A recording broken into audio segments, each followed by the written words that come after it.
বন্ধুরা, আজকে শিখব কিভাবে বার্গার বানাতে হয়। প্রথমে একটি টমেটো বার্গারে দেওয়ার জন্য নিয়ে নিলাম। এরপরে নেব একটা রুটি, এরপরে ডিম। এই যে রুটিটা দেখছো তোমরা, রুটিটা গরম ছেঁকে নিচ্ছি। এর মাঝে ডিমটাকে ভেজে নিব।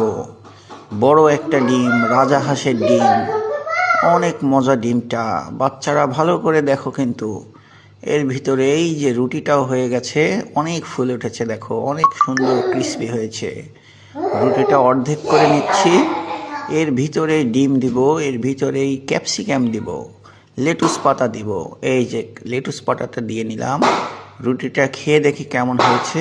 এই যে ডিমের উপরে একটু সস দিলাম, সসটা অনেক মজা।